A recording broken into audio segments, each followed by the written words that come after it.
Provinsi Banten memiliki potensi bencana yang sangat tinggi, mulai dari bencana yang disebabkan oleh faktor alam, faktor manusia, dan kedaruratan kompleks. Bencana adalah rangkaian peristiwa atau kejadian yang mengancam dan mengganggu kehidupan dan penghidupan masyarakat. Data Informasi Bencana Indonesia atau DIBI BNPB menunjukkan dalam kurun waktu 2009 hingga 2019, wilayah Provinsi Banten mengalami 581 bencana, antara lain berupa banjir, cuaca ekstrim, gelombang ekstrim dan abrasi, gempa bumi, kebakaran hutan dan lahan, kekeringan, tanah longsor, dan tsunami. Bencana telah menimbulkan dampak mulai dari adanya korban jiwa, kerugian harta benda, maupun kerusakan lingkungan lahan, serta menimbulkan dampak psikologis bagi masyarakat. Untuk melakukan penanggulangan bencana, pemerintah dan pemerintah daerah dituntut mempunyai perencanaan penanggulangan bencana tepat sasaran. Hal ini sesuai amanat Undang-Undang Nomor 24 Tahun 2007 tentang penanggulangan bencana pada pasal 35 dan 36 serta Peraturan Pemerintah Nomor 21 Tahun 2008 tentang penyelenggaraan penanggulangan bencana, terutama pasal 6. Untuk menjalankan amanat ini, pemerintah Provinsi Banten telah menyusun dokumen rencana aksi daerah atau RAD, pengurangan risiko bencana atau PRB periode 2023 sampai 2027 yang diatur dalam Peraturan Gubernur Banten Nomor 8 Tahun 2024 tentang Rencana Penanggulangan Bencana atau RPB tahun 2003 hingga 2027. Kepala BPBD Provinsi Banten, Virgo Janti menyatakan pemerintah Provinsi Banten serius dalam melakukan penanggulangan bencana. Apalagi Banten memiliki banyak potensi bencana, mulai dari banjir, kebakaran, hingga tsunami. Namun, keberhasilan penanggulangan bencana tidak akan berhasil jika hanya dilakukan oleh pemerintah Provinsi Banten. Keberhasilan rencana aksi daerah penanggulangan terhadap bencana ini kan perlu kita komunikasikan. Provinsi Banten tidak bisa tangani sendiri, ya kita kan terbatas juga SDM dan sarana prasarana.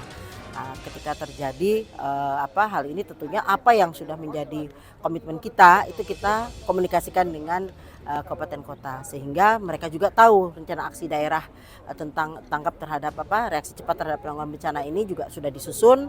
Kemudian mereka juga harus seperti apa melakukan langkah yang sama tentunya diikuti oleh kebijakan di tingkat daerahnya juga. Pemprov Banten berkomitmen dalam penanggulangan bencana. Berbagai upaya telah dilaksanakan pemerintah Provinsi Banten, masyarakat dan komunitas lain untuk mengurangi dampak yang ditimbulkan akibat bencana.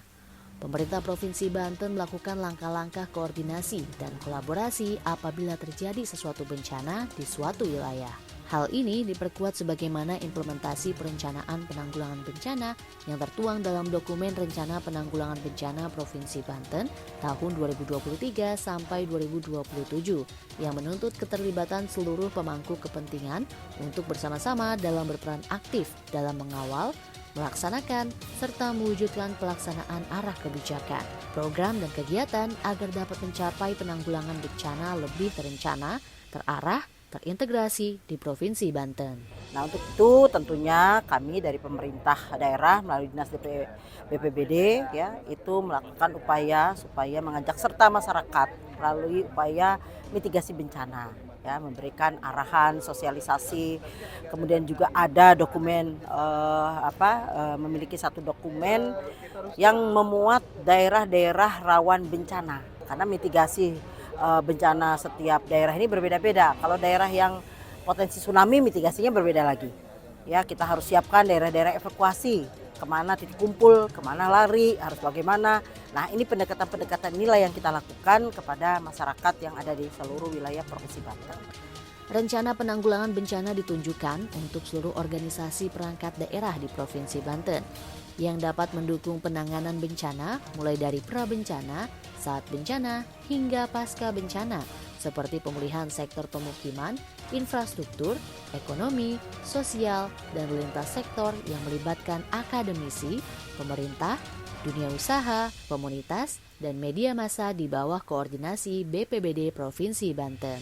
RAD-PRB berisi prioritas dan strategi pemerintah daerah untuk mengurangi risiko bencana dalam rangka membangun kesiapsiagaan, mengelola risiko ketangguhan masyarakat dalam menghadapi ancaman bencana.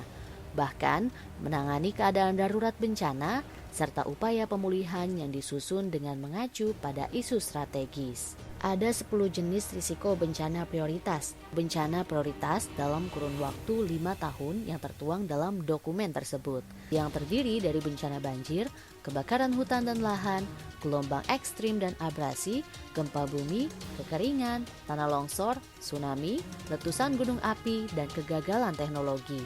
Supaya apa? Ini penting dan kita integrasikan juga dengan dokumen rencana tata ruang wilayah kita.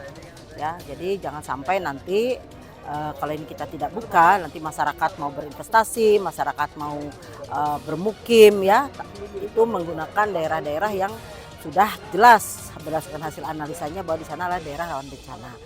Quick-count-nya ya, yang bisa dihubungi, maka 1x24 jam kita akan lakukan reaksi cepat, ya, evakuasi awal, ya, kemudian juga di desa juga kan ada juga desa tangguh bencana. Nah, ini juga kita bina juga, ya, supaya di berbagai lini ketika terjadi bencana mereka juga bisa melakukan langkah-langkah pengendalian, ya, evakuasi tahap awal sebelum tindakan-tindakan berikutnya. Kepala Pelaksana BPBD Provinsi Banten, Nana Suryana, menambahkan Rencana Aksi Daerah Rencana Penanggulangan Bencana atau RADPRB untuk menyesuaikan perkembangan potensi bencana yang ada. Evaluasi bisa dilakukan 1 bulan sekali, 2 bulan sekali, bahkan 3 bulan sekali. Sementara untuk evaluasi rutin dilakukan setiap hari terhadap pelaksanaan aktivitas termasuk kegiatan yang dilakukan oleh BPBD Kabupaten Kota maupun BPBD Provinsi, terutama yang difokuskan dalam evaluasi pelaksanaan oleh BPBD Kabupaten Kota dan Provinsi. Dalam melakukan penanggulangan bencana, BPBD Banten dilengkapi sejumlah peralatan evakuasi seperti perahu karet, pompa air, mobilisasi alat angkutan, dapur umum, toilet mobile, tangki air, mobil pemadam kebakaran, dan lainnya. Meski dari sisi kelengkapan masih kurang, namun hal ini bisa diatasi dengan melakukan koordinasi dengan BPBD Kabupaten Kota hingga instansi lain. Kita harapkan peran serta masyarakat dalam penanggulangan bencana bisa lebih meningkat.